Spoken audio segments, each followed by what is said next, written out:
Hello, everyone, and welcome back to another edition of the GSMC Fantasy Sports Podcast, brought to you, as always, by the GSMC Sports Network. My name is Christopher Shepard. Thank you guys yet again for tuning in. Today's show should be a good one.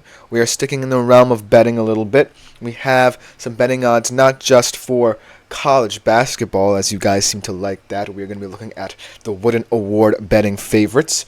We're also going to be updating the Olympic betting landscape a little bit. Now that track and field is fully in the swing of things, how have people viewed Noah Lyles and Sha'Carri Richardson, the two U.S. track stars, and how are the U.S. men's basketball team faring, and who could be the potential candidates to knock them off in a shocking upset? We'll also be going over some college football player profiles and also some of the prop bets that I was talking about. As we continue to get better, we focus on two AFC West teams who are kind of still in the doldrums but could make some noise. But before we get into any of that, I do want to remind you guys to like, follow, and subscribe to the show and the network as a whole. It is greatly appreciated by all. Also, we receive some tips and donations, so if you do feel so inclined, please consider leaving them at the link gsmc.cloud. It is a huge support to both me, my fellow podcasters, and ultimately the network as a whole. Without further ado, let us jump right into the show, staying on the screen right here. We'll talk about a young man in college football, a quarterback who made a huge transition. He was formerly a Kansas State quarterback, sticking in the Big 12, kind of more of a serviceable quarterback, not necessarily a quote-unquote star as we think in college football when we talk about the quarterback market right now. But nonetheless, he truly helped make Kansas State a blue blood program or close to it in his time in the Big 12, and now he's moving on to a new challenge at Ohio State, where expectations are higher than ever as they look to win the college football playoff championship. Not just get there, but win. They have to overcome a lot of obstacles, but they do believe that this guy that I'm about to talk about is going to be that for them. And let's jump right into the fantasy player profile of Will Howard. When we talk about Big 12 quarterbacks, right, there are very few who come across as star-worthy. These guys have really gone underappreciated a little bit in that no big schools, say from the SEC or Big Ten, really looked for them on the market when they were still in high school getting recruited. And so they felt disrespected, and they chose to go to the Big 12, a highly competitive conference, mind you, to really grow their game. And this is what I believe happened with a guy like Will Howard. Staying at Kansas State was such a smart move for him because it allowed him to grow comfortable in the QB position without having to push himself to the high standards of a blue blood team. But now everything is different because this is potentially his last season in college football. He's now at that point where he was able to transfer to Ohio State and become part of a high-profile program. And so we're going to have to see how Howard fits into Ohio State's ideology, how he assumes the role of Ohio State quarterback and what that means.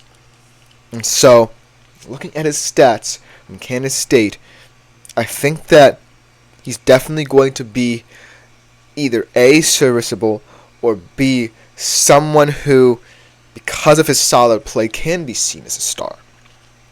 And so, without further ado, let's jump right into his stats from last year, especially ones in fantasy, because that could tell a lot of the story.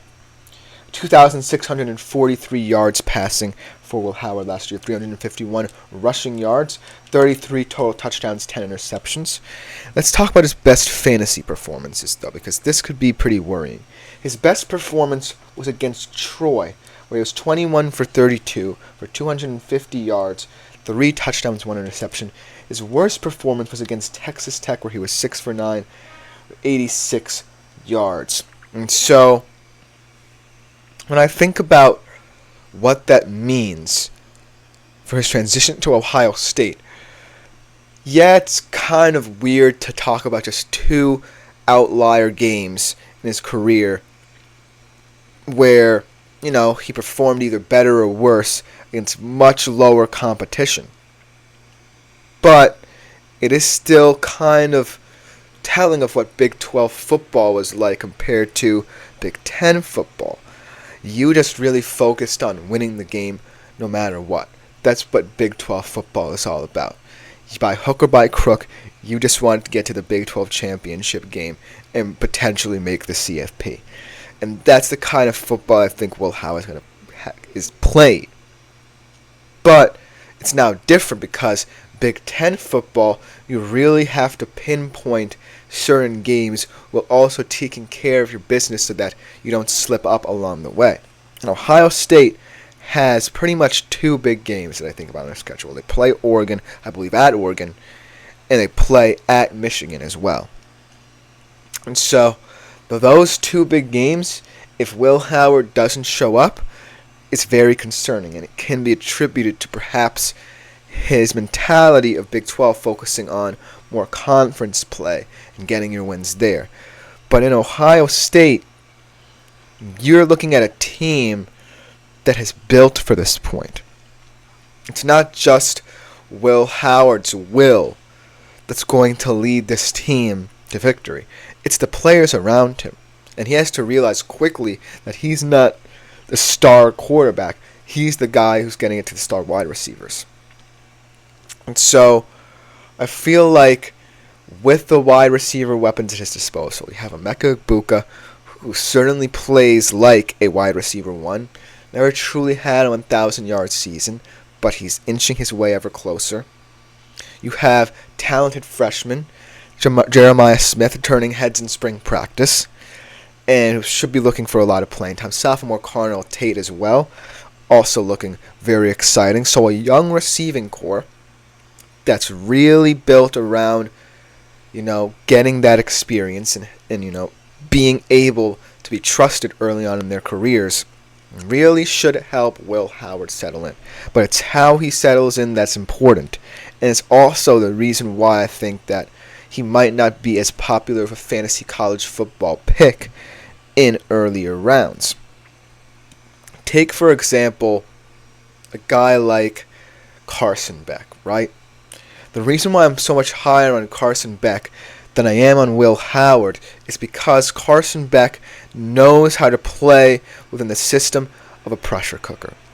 He knows what it's like to immediately make that transition where you weren't starting, now you are starting. This is a different transition entirely. This is wholly different for Will Howard.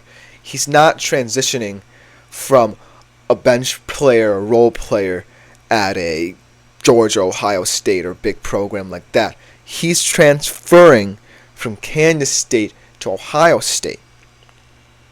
And so that immediate cultural shift in how Kansas State views football and how Ohio State views football could be a shock to him.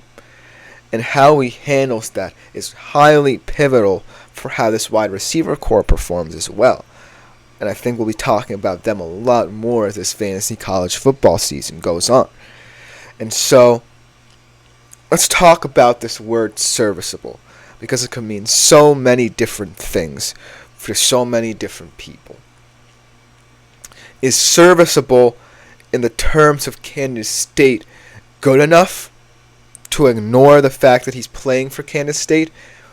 And is serviceable good enough for Ohio State to the point where Will Howard looks comfortable enough to handle all the pressure that Ohio State brings with it, and being the quarterback at Ohio State brings with it? Because remember, he's not, Justin Fields, who brings so many added threats to the field. He's not C.J. Stroud, who does that as well. He's more in the mold of like a guy like Cardell Jones, right? Who didn't necessarily have that much pressure on him, unlike Will Howard, but kind of had to immediately assume the mantle and role of Ohio State quarterback and made it his own. And so, I'm going to have to see how Will Howard balances between serviceability and the ability to be a competent Ohio State quarterback. Because if he's anything less than competent, Ohio State will not succeed. Because, like I said, games in the Big Ten are much more different than the Big 12. Because in the Big Ten, a lot less chaos or chaotic things can happen. In the Big 12, you're banking on chaos happening to get you to the point you want to get to. But in the Big Ten, you take it step by step and really amp up for the games that you're passionate about. However, Will Howard can't lose sight of the smaller teams. That's the question. Will Howard always seemed to be prepared in the Big 12 for vanquishing the giants of the programs, the Texases, the Oklahomas, because he always knew that he could bank on anything can happen mentality. It's not necessarily the case at Ohio State. They understand the pain of losing. They understand the nuances of navigating a Big Ten schedule. And so, seeing how Will Howard reacts to that is highly integral to A, how Ohio State will fare, and B, how he fares as a fantasy player. Because taking those two games in perspective, two games against opposition who aren't really, high-profile programs anymore. If you take those two games and you put them in perspective of if he did that with Ohio State, he would immediately be vilified. And so that's the balance that he has to find. Understanding that he still needs to keep afloat against smaller teams, but also be ready for when the time comes to amp it up. Because that's the Will Howard that Ohio State believes they've gotten. And if not, they have a very talented QB behind him. Devin Brown, Julian Sayin. They have a lot of hope in those guys as well. So if nothing goes to plan, then this project, this experiment, really wasn't worth it for Ohio State. And this could prove to be a missed opportunity. However, all he needs to be, and the word that pretty much matters, in my humble opinion, to describe Will Howard is serviceable. That's all you need to do, Will. Be serviceable, and Ohio State, I guarantee you, will be challenging for that CFP championship when it's all said and done. But that should just about do it for this segment. Coming next, we transition to the world of college basketball. We look at the Wooden Award betting favorites, see who's on that list of exciting prospects for that award after the break. I feel like I'm losing my mind. Is everybody in the world blind? Please, Lord, give me a sign, a sign. I feel like I'm losing my mind. Is everybody in the world blind? Please, Lord, give me a sign, a sign. I wanna be the greatest. Everybody on the fake shit. I look around and feel like everybody is the fakest. I make this every day and I'm impatient, hoping one day I blow up from the basement. Statement, the top is so vacant. I don't hear shit that I think is amazing. Waiting for my day when I'm playing sold out shows for 1,000 faces. Hey, give me that crown, get in my way and to be put down. It ain't your place, all this my town. If I want that shit, then I'll get it right now. I'm losing it, the noose it fits, some losing shit, a stupid myth. You choose to live or choose to dip, you choose to fight or lose your grip and lose a gift. I feel like I'm losing my mind. Is everybody in the world blind? Please, Lord, give me a sign, a sign. I feel like I'm losing my mind. Is everybody... Hello everyone and welcome back yet again to the GSMC Fantasy Sports Podcast, brought to you as always by the GSMC Sports Network. Before we get into our second segment, which will be a good one, transitioning to the realm of college basketball, I do want to remind you yet again that if you do feel so inclined, please consider leaving a tip or donation at the link gsmc.cloud. It's a huge support to both me and my fellow podcasters and ultimately the network as a whole. You can also leave any questions, comments, or concerns about the show, and they will be answered and addressed at the beginning of the next episode. without further ado, let's stick with this segment and talk about the realm of college basketball and who might win the award for its best player this season. Now, the landscape of college basketball is ever-changing. NIL deals, transfer portal rumors, teams getting better, coaches staying, and it all will unfold in what should be one of the most even playing fields in college basketball in recent years, parity-wise, because there are some teams that are very transfer-heavy, but there are also some teams that have recruited well, and I think it shows what people think of this top 25. That being said, this list of win an award favorites are all on teams that I think can compete to win March Madness, and that I think really fit the model of different perspectives of what a college basketball player can be. There are big men, there are transfers, there are point guards, there is even one freshman. And so I think that this list is highly indicative of the ever-changing landscape of college basketball, and that's why I'm so excited to present it to you guys. Without further ado, let's jump right into the list. Starting off at number 5, a young man who is a transferred to a school that has the number 1 win an award betting favorite, we'll talk about later, but I think that dynamic's going to be very interesting. And without further ado, number 5 is Mr. A.J. Storr, transferring from Wisconsin to the Kansas Jayhawks, plus 1,800 to win the award. 16.8 points average, 3.9 rebounds per game, 43.4 field goal percentage. And I love A.J. Storr because when I think about Kansas, right, I don't want to mention the name because it will spoil it, but they have a big presence under the basket, and so they really wanted to open up their inside-outside game. I like DeJuan Harris as a ball handler, but I don't necessarily like him as a shooter. And they just got Zeke Mayo as well from SDSU, who is a fantastic shooter. And so A.J. Storr is the glue that's going to hold it all together. He's going to be a very metronomic presence. He might not get as many points as others on this Jayhawks team, but he's someone who can hold it down. And I think at number 5, well, he's not the best value to win this award.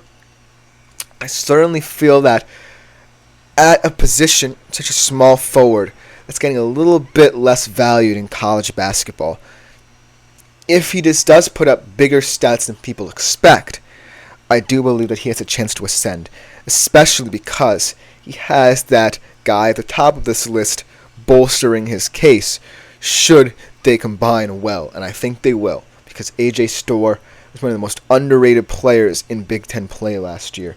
I'm glad that he has a chance to get into that competitive landscape of Big 12 basketball and how fun that conference looks. And then, let's go into number 4 here.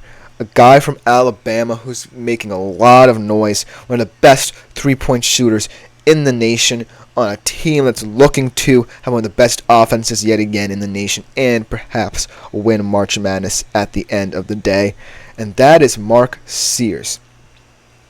Plus 1,400, a big leap. 14th in the nation in scoring per game at 21.5 points per game. 50.8% field goal percentage, a program record, 797 points last year. So as you can see, Mark Sears is so good at leading this Alabama team and having it center around high percentage offensive looks and being the force from behind the line that Alabama needs. Now look at this Alabama team. And I think about how their style of play has evolved.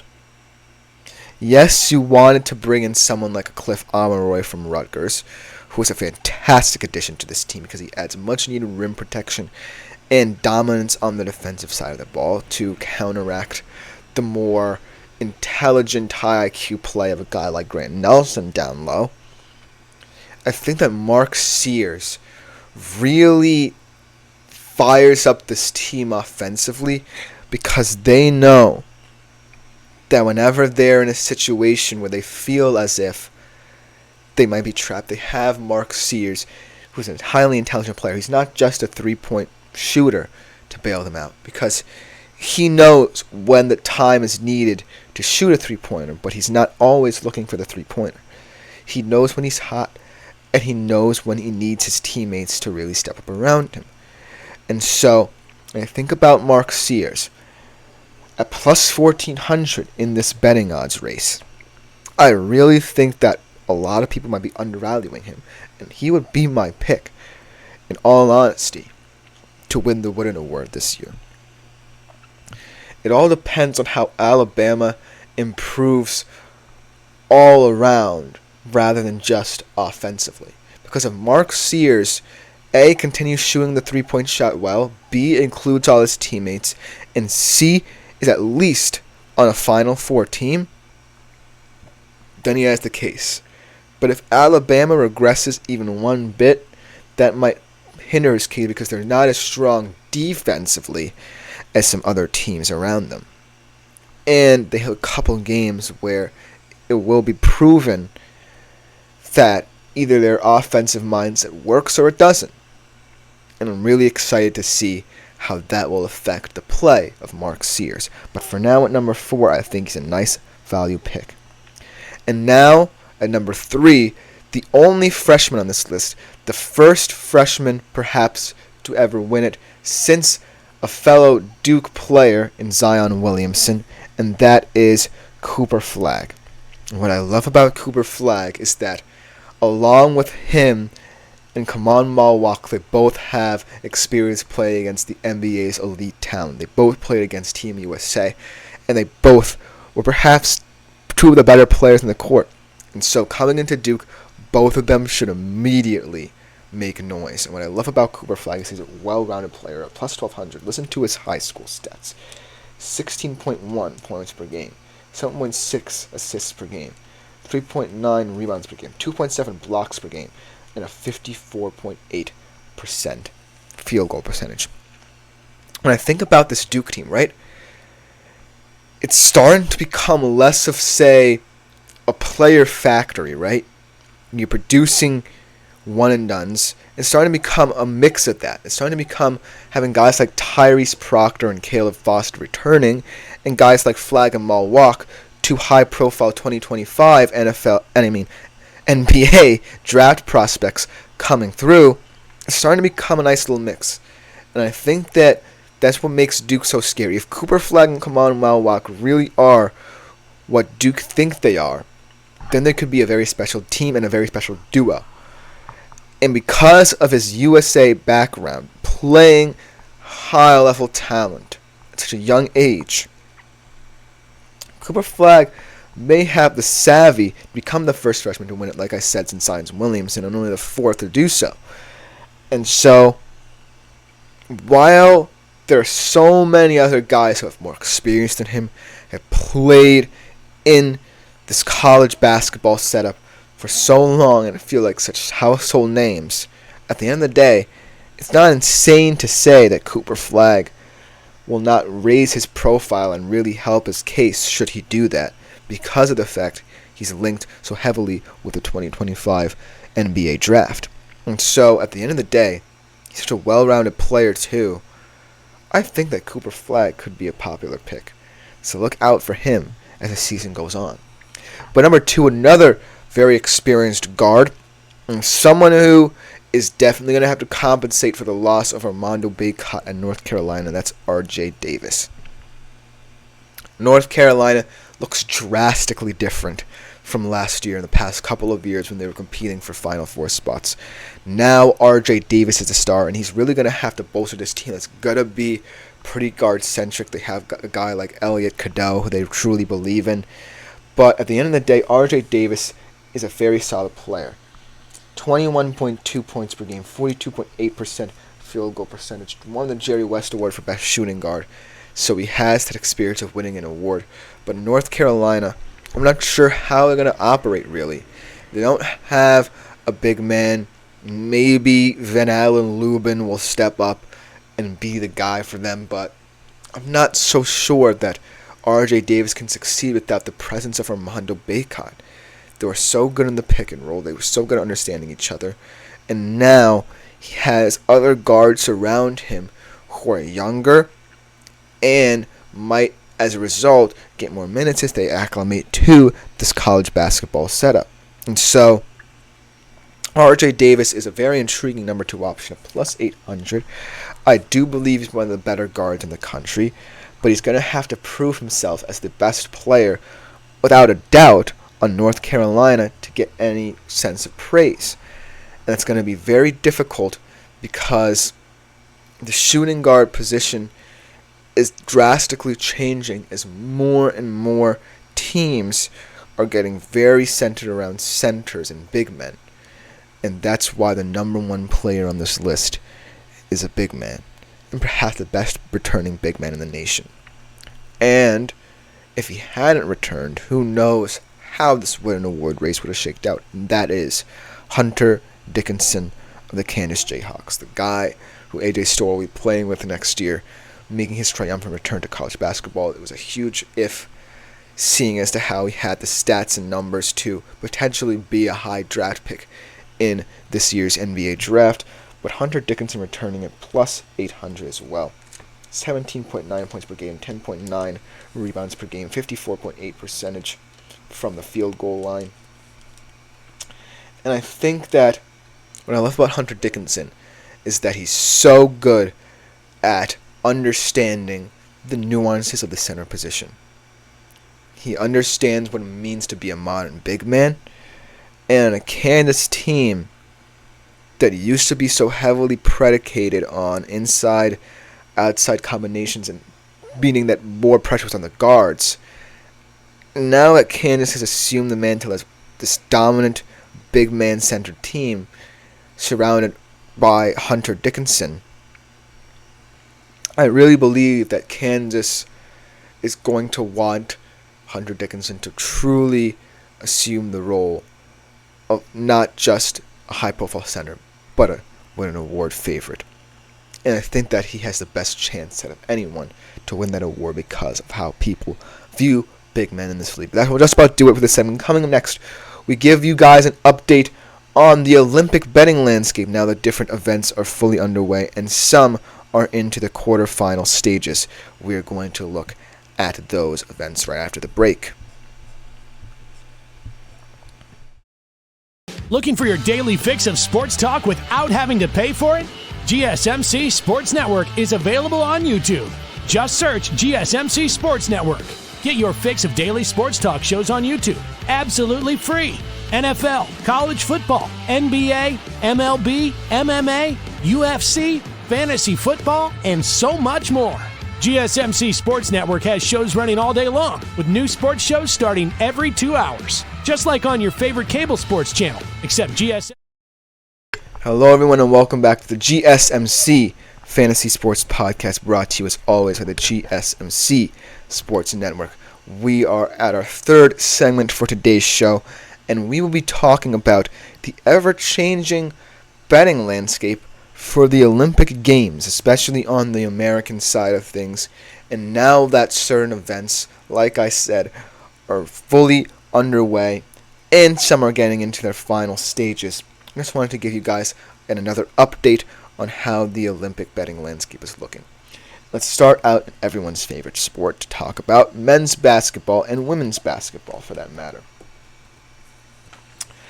ESPN BT, where I got this idea from the article from, said that 39% of bets and 55% of handles are on American athletes. That's an astonishing number due to the fact that, like I said, it was highly international. But I think the reason why it's not fully international is because everyone is so attached to these American stars. The shocking thing is perhaps, and we'll talk about this a little bit later in the segment, that it's not just the big sports that people are attached to. It's kind of sports that we don't often see every day. Let's start off with the one that everyone's familiar with in men's basketball. Can anyone knock off the U.S. men's basketball team? They are the by and large favorite to win the gold medal and minus 400. And then I thought this was interesting as well, and I thought I would just add this in. The U.S. women's basketball team was only at minus 2,000. That's kind of a huge discrepancy when you think about it, because the WNBA has become more prominent over time and more high-profile stars. But maybe it's due to the fact that a lot of people are kind of annoyed that some of the rookie class from this year may have been left off this team. Be that as it may, I still think they as well should be considered the favorites. They have a ton of veterans on that roster that have really helped get the WNBA to where it is today. And I think that more people should take stock in that. But let's go back to the men's side of things, because as we talk about the U.S. men's basketball team, we also have to talk about who potentially, if anyone, can knock them off course. And I think the top two favorites that everyone's talking about are Canada and Germany. Canada because they're the second most NBA talent, and Germany because, well, they're just the most well-coached team, perhaps in the entire tournament. And so those two teams, because of those identities, are perhaps the two that I think are the only teams that can really truly challenge the U.S. for that gold medal. Let's talk about Canada for a second.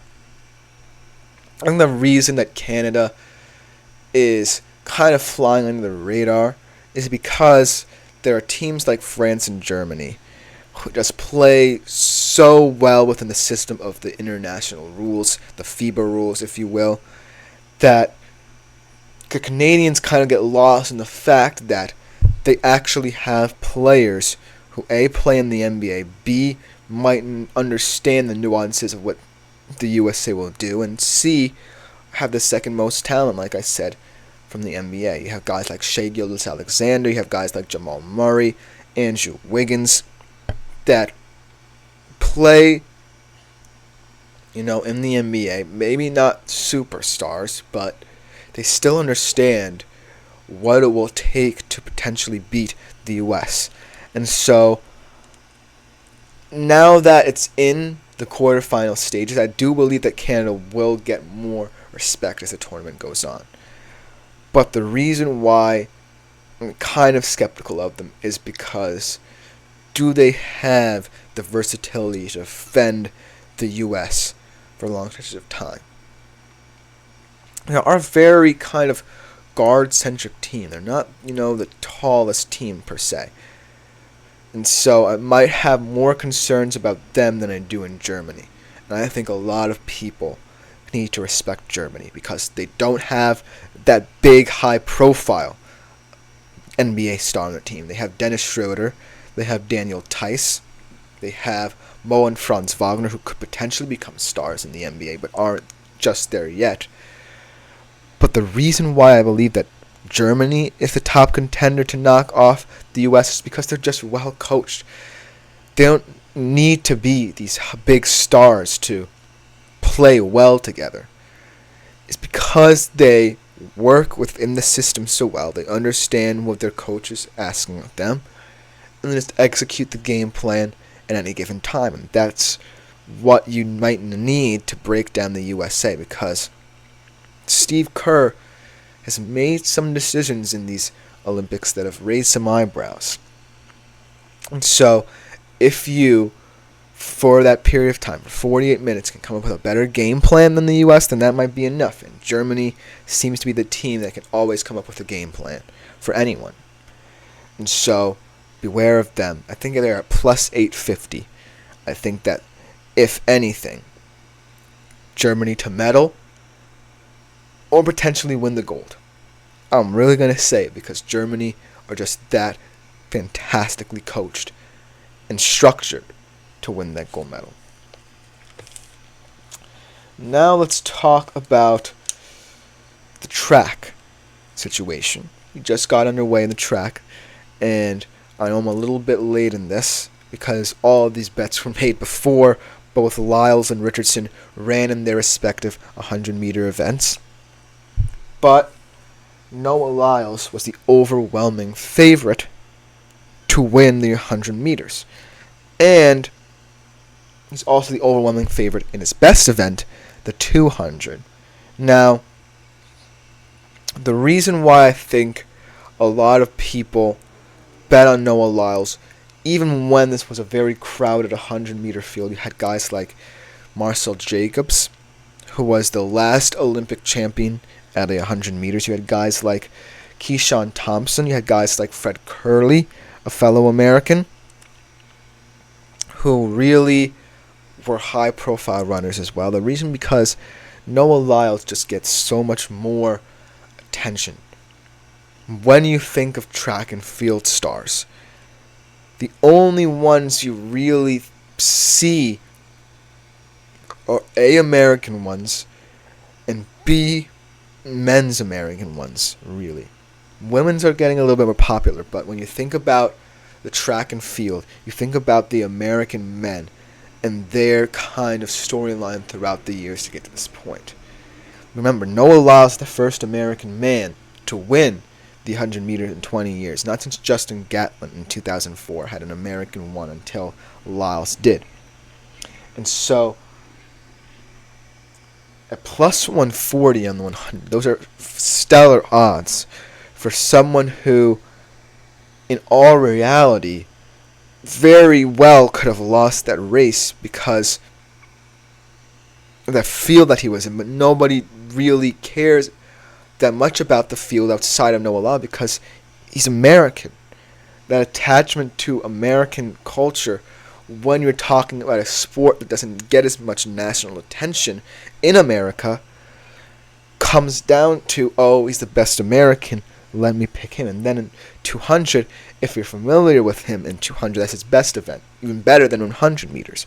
So at minus 350, he's a simple, safe bet for you there.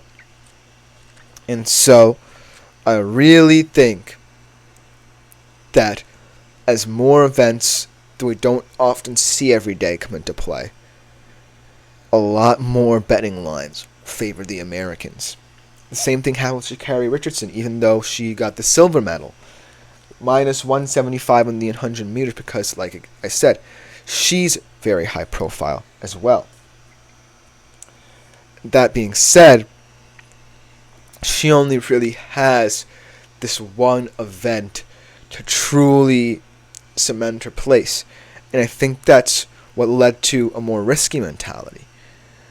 I think that a lot of people weren't expecting her to lose this race. But I think that in terms of the women's sport, I think that the women, the reason why they are starting to get more attention than the men is because they're also getting the respect in terms of track and field. I think that with the dichotomy between Noah Lyles and Sha'Carri Richardson is a lot closer than people think now.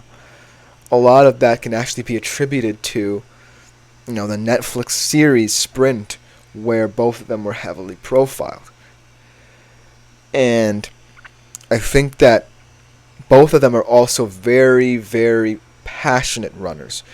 And I mean that because of the things they say to really hype themselves up, hype up the anticipation of the race, and also really, truly get everyone to pay attention to them, and pay attention to the spectacle they can bring.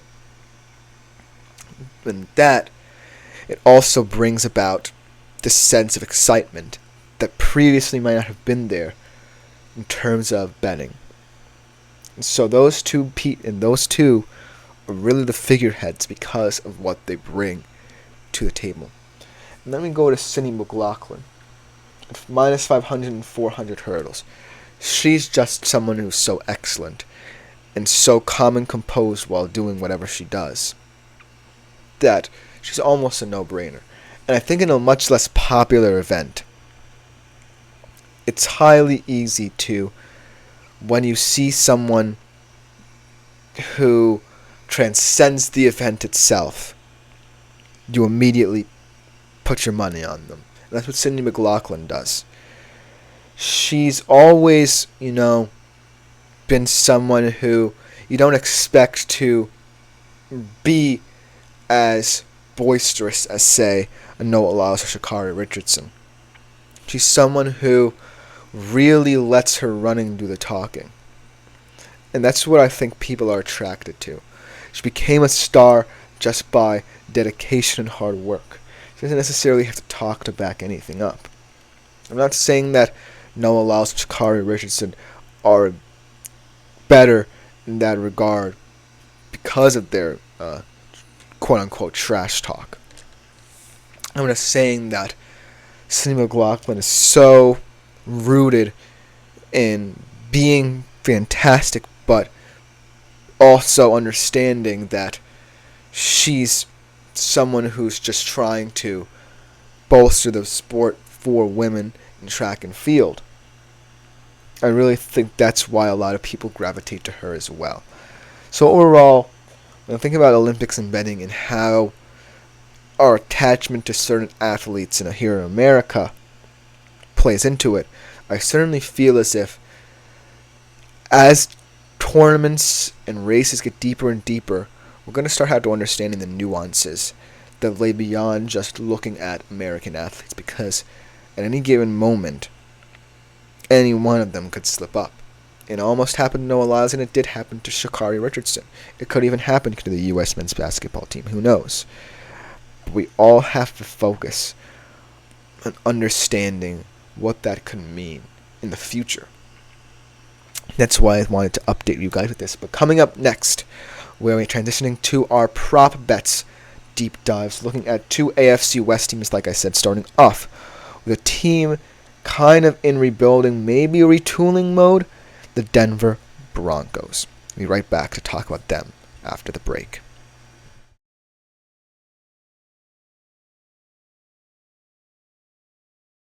For the best and latest podcasts available anywhere, go to the podcast app on your cell phone and type in GSMC to access free content-rich podcasts on health and wellness, book reviews, sports, entertainment, relationships, social media, movies, technology, finance, and even weird news. Subscribe and download the GSMC Podcast Network's family of shows, available everywhere podcasts are found.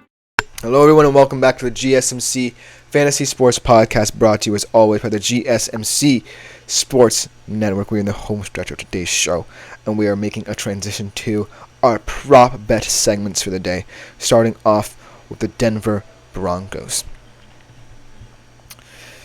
Now here's the thing about the Denver Broncos. I really don't believe that Sean Payton has really got a grasp of this Denver Broncos team. I really don't think so.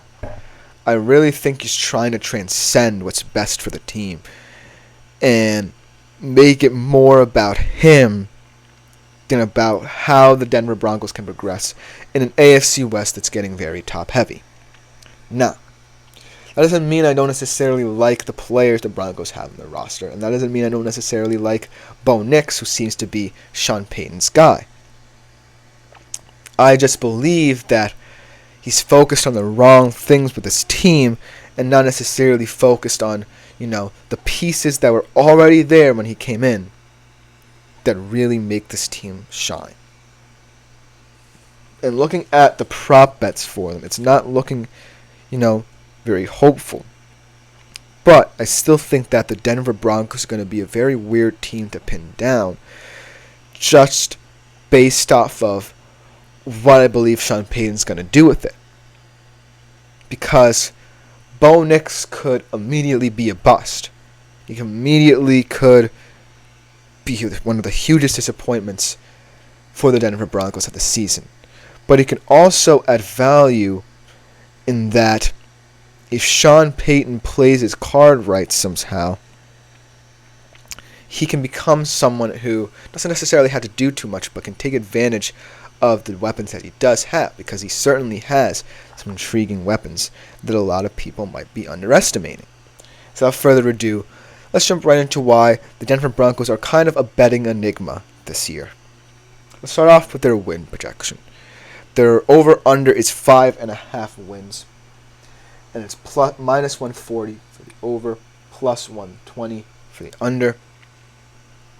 But thinking about how the Denver Broncos, schedule plays out, they're in the AFC West. It's not necessarily the best division outside the Chiefs, but the Chargers should be improved. And, maybe the Raiders will be improved as well. Everyone has a new coach. And outside of the Chiefs and Broncos, maybe that new coaching philosophy can really help those two teams. And we'll talk about that with the Raiders when we get to the next segment of today's show. But when all is said and done, I don't really think that Bo Nix is that appealing of an option at the quarterback position to really win you games in the AFC West. He's not a guy who I feel wants to play within a system. He's very out of structure. When I think about him at Oregon, he understood that balance a bit more.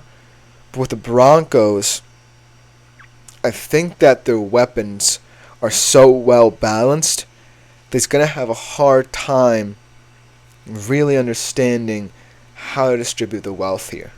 I think he might get a bit panicky early on in his career, and it could result in him not necessarily progressing through the year, taking it game by game. That being said, Sean Payton seems to have a lot of confidence in him, and so I hope that their partnership, I hope for their sake that their partnership is good enough for them to show signs of improvement in this first year together. Because as of this moment, I really don't see how they can win 5 games. I can see, somewhere in the NFC West, they have a Week 1 game against Seattle. That could be an interesting game. But I don't necessarily see many wins for them. I see them being a team that can put up some fights, but at the end of the day, Bo Nix just probably was not the best of decisions for this Broncos franchise in terms of the directions they could have gone. Now let's look at let's look at the QB issue here. Let's look at specifically Bo Nix. Bo Nix, is someone who I don't necessarily think will throw for that many yards, and I certainly don't think he'll throw for over 16.5 pass TDs where it's projected right now. The under is very appealing at minus 115, and I think the issue with this transition is that Russell Wilson, really bought in to Sean Payton's mindset later on, and it really paid dividends where Russell Wilson really got back to what he did best, complementing his deep ball with, kind of calculated rushing attacks. I don't know if Bo Nix is calculated enough to do that. I don't know if Bo Nix is willing to offer the sort of verticality that Russell Wilson brought to this offense.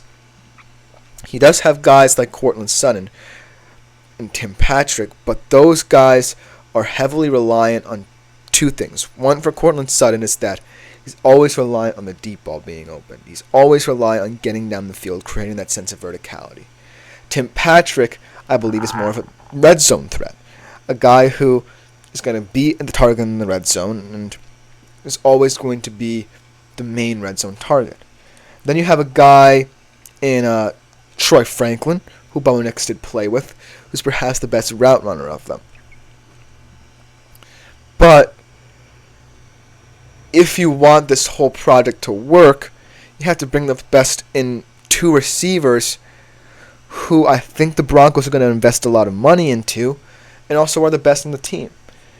And if Bo Nix, kind of hones in on Troy Franklin instead of, honing in on bona fide, quote-unquote, stars for the Broncos, I really think that this team will suffer because of his inadequacy in understanding that. And so Sean Payton needs to be really careful with how he presents this team.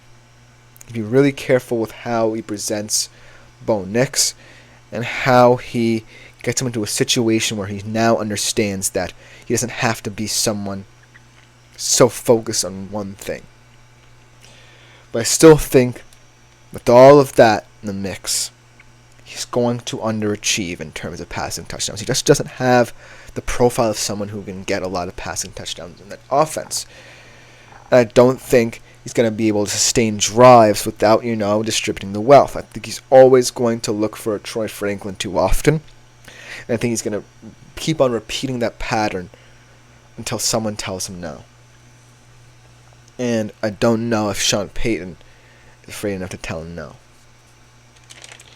Now let's talk about that Week 1 game with the Seahawks. Let's talk about the Broncos' schedule as a whole. They do play the NFC West. Potentially they can beat the Seahawks in Week 1, and then they play the Cardinals.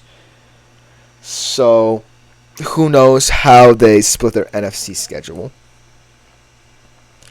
They still have to play 2 games each against the AFC West.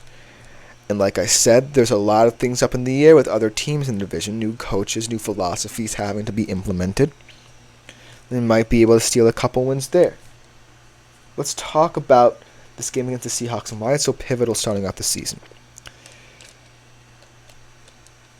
I think that this is going to be a weird game because looking at the coaching battle between McDonald and Sean Payton. Sean Payton obviously has more experience coaching. Mike McDonald, this will be his first game ever as a head coach. That could play into Denver's favor. But I just think that what I'm hearing out of Seattle's camp is that this offense really believes in these coaches. Geno Smith has talked really positively about this. And Seattle, more importantly, has experience. Geno Smith has been in this position. In fact, his first game as a starter was against the Denver Broncos and against the guy he backed up for several years, in Russell Wilson. He knows about pressure. And to top it all off, they're just improving in every area. Denver hasn't really improved in one true area. I'm taking the points with Seattle, -5 at home. I just believe that Seattle at this point, while they're certainly a team that's more in the middle of the pack than, truly competing to win Super Bowls, I just think that comparing them to the Broncos, I think the Broncos are in a tough situation. I think this game will just all be about, for the Broncos, getting Bo Nix in good situations, getting him prepared for the grind of a 17-game NFL season, getting him prepared, most importantly, to be someone who's primed to play these really tough quarterbacks in this crowded AFC at the top every single week for every Sunday for the next couple of decades. And if he can, Bo Nix that is, really show signs of progression in his first game, then I might have more hope for, say, the win projection. That being said, I don't have hope for Bo Nix, and here's why. If Sean Payton is so rash to let go of Russell Wilson and the experience of having him develop that rapport with Courtland Sutton, a guy you have, then what is that going to say about Bo Nix? If you truly placed that much investment in someone so young, you have to really believe that this guy can be a star for years to come. Because Sean Payton did it with Drew Brees. He believed in Drew Brees. Is that belief enough for Bo Nix? I don't necessarily think so.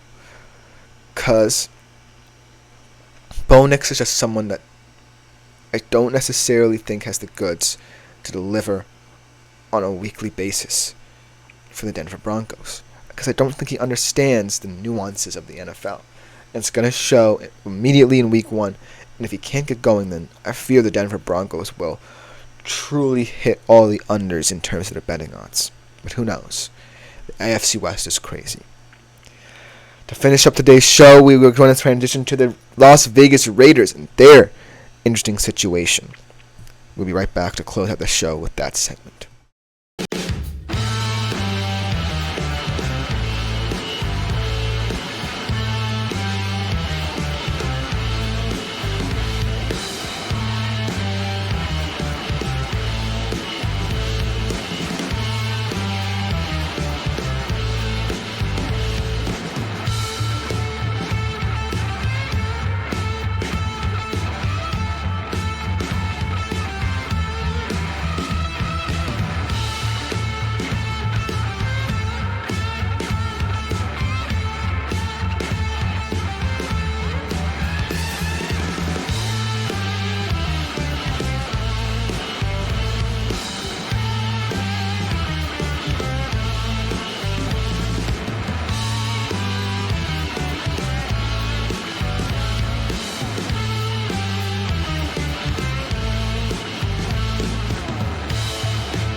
Hello everyone and welcome back to the final segment of today's show on the GSMC Fantasy Sports Podcast, brought to you as always by the GSMC Sports Network. We are transitioning from the Denver Broncos of the AFC West to a team also kind of in flux as they incorporate their new coach and his new philosophies into their setup, and that is the Las Vegas Raiders. Gone is the culture, kind of the toxicity of that culture that Josh McDaniels brought to the Raiders, and in comes this new kind of positive juice that Antonio Pierce brings. Will it be enough to really kind of bolster this rebuild? We'll definitely have to see. But this season will be an interesting start to his tenure. Obviously, he did have a lot of games last year, and we saw the Raiders really kind of grow as a team together under Antonio Pierce. He really brought a new, exciting culture to this Raiders team. But that being said, do I believe the Raiders have the talent needed for Antonio Pierce to truly try and make a go of it right away? And that answer is no. So let's start off with their win total. Right now they're at 6.5, which seems to be very high for them. And I really think that they're going to hit the under. At plus 110, there's a lot of value there in hitting the under. Now, the Raiders last year, no matter how you painted them, were just one of the more befuddling teams because it always seemed like they could be in contention. But something along the way, whether it be the Garoppolo injury, whether it be Adams' disgruntlement, what have you, the rifts created really affected this team. And so just having one coach might be enough for them to specifically focus on perhaps winning more games in the AFC West. I think that's always a good goal, to win games in your division. But just focusing on maintaining that culture that Antonio Pierce brought immediately to this team is going to be highly integral to whether or not they can hit the over here. And I really like that Antonio Pierce will focus on a lot more physical style of football, because this team kind of lost that grit, kind of lost its luster as well, in terms of understanding that football doesn't have to be won in a pretty manner. It can be won in more of a gritty fashion. A lot of Antonio Pierce brought was grit and aggression. And so I really think that if they focus on that, that will just be one major improvement in terms of this whole massive rebuild. Another will also be determining the QB situation and if Aiden O'Connell could really be in their plans. They brought in Gardner Minshew, and I think he could be an interesting bridge option. He did have a nice little season last year with the Indianapolis Colts when he was asked to come in for Anthony Richardson. And I think that Gardner Minshew just speaks to where they are right now. They just feel like they need to get a grasp and a hold on what they believe they have in O'Connell, and if he should be part of their plans. And so Gardner Minshew was the perfect person to be a bridge to that point. That being said, I do think Antonio Pierce really trusted what he saw in Aiden O'Connell. I think that he believes that Aiden O'Connell can improve throughout his career. And the big reason why I believe that a lot hinges on whether or not Antonio Pierce trusts O'Connell is because I think that continuity also matters. And continuity will really matter, especially for guys like Davante Adams, should he want to continue to stay with Las Vegas for many years, because of him being so important to the culture of last season's team. I think it's very important that Antonio Pierce has the right fit for star players as well. Now let's go to the receiving side of things, and let's talk about an exciting rookie tight end who is going to have a very interesting season in this system. That is Brock Bowers. How will you define Brock Bowers and what he brings to the Las Vegas Raiders when so much is undefined on the offensive side of the ball?